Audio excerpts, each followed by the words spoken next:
মিয়ানমারের রাখাইন অঞ্চল কেন্দ্রিক মানবিক করিডোর নিয়ে কারো সঙ্গে কোনো কথা হয়নি বলে জানিয়েছেন জাতীয় নিরাপত্তা উপদেষ্টা খলিলুর রহমান। বুধবার দুপুরে রাজধানীর বেইলি রোডের ফরেন সার্ভিস একাডেমিতে এক সংবাদ সম্মেলনে কথা বলেন তিনি। নিরাপত্তা উপদেষ্টা বলেন, আমি দ্ব্যর্থহীন কণ্ঠে বলতে চাই, করিডোর নিয়ে আমাদের কারো সঙ্গে কোনো কথা হয়নি এবং এ বিষয়ে কারো সঙ্গে কোনো কথা হবে না। আগে করিডোর ব্যাপারটা বুঝতে হবে। করিডোর হচ্ছে একটা ইমার্জেন্সি সময়ে দুর্যোগপূর্ণ জায়গা থেকে মানুষজনকে নিরাপদে সরিয়ে নেওয়ার ব্যবস্থা। তিনি বলেন, আমরা এখান থেকে কাউকে সরাচ্ছি না। আমরা যেটা করছি সেটা হচ্ছে, যেহেতু আরাকানের সাহায্য সহযোগিতা অন্যান্য সাপ্লাই ডোর দিয়ে দেওয়া সম্ভব হচ্ছে না, তাই জাতিসংঘ আমাদের এইটুকু বলল, আপনারা আমাদের এইটুকু সহযোগিতা করুন যাতে আমরা সাহায্যগুলো এই জায়গা দিয়ে নিয়ে যেতে পারি।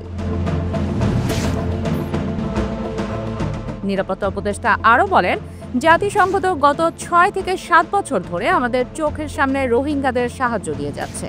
তারা বলেছে, আপনারা আমাদের এইটুকু জায়গাতে সাহায্য করবেন যাতে করে জাতিসংঘ তার বিভিন্ন সহযোগীদের মাধ্যমে রাখাইনের ভেতরে যে চ্যানেলগুলো আছে সেখানে এসব সহযোগিতা পৌঁছে দিতে পারে।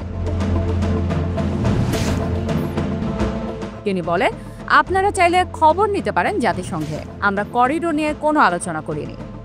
আরাকানের যে অবস্থা, সেখানে করিডোরের কোনো প্রয়োজন নেই। করিডোর সৃষ্টি করে লোকজনের যাতায়াতের ব্যবস্থা করার কোনো প্রয়োজনীয়তা নেই। সেখানে যে প্রয়োজনীয়তা আছে সেটা হচ্ছে ত্রাণ সামগ্রী পৌঁছে দেওয়া। তিনি আরও বলেন, আরাকানের পরিস্থিতি যতদিন অস্থিতিশীল থাকবে ততদিন আমরা প্রত্যাবাসনের কথা বলতেই পারবো না। প্রত্যাবাসনের পূর্ব শর্তে আমরা এখনো আসিনি। অনেকেই বলছেন, করিডোর নিয়ে আমরা কারো সঙ্গে আলোচনা কেন করিনি। আমি বলতে চাই, অস্তিত্ববিহীন বিষয় নিয়ে আমরা কিভাবে আলোচনা করব? যার অস্তিত্ব নেই সে বিষয়ে কি করে আলোচনা হয় বলেও প্রশ্ন রাখেন নিরাপত্তা উপদেষ্টা।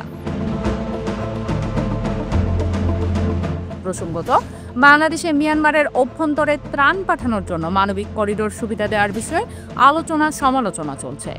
সরকার বলছে, করিডোর শুধু মানবিক উদ্দেশ্যে ব্যবহারের জন্য, কোনো সামরিক বা বাণিজ্যিক কাজে নয়। তবে সমালোচকরা বলছেন, এর ফলে জাতীয় নিরাপত্তা বিঘ্নিত হবে।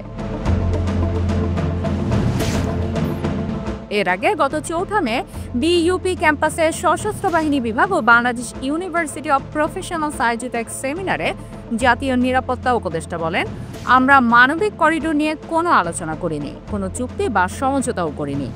এটা মানবিক করিডোর নয়, এটা মানবিক চ্যানেল। করিডোরের সংজ্ঞা ও ব্যাখ্যা আলাদা।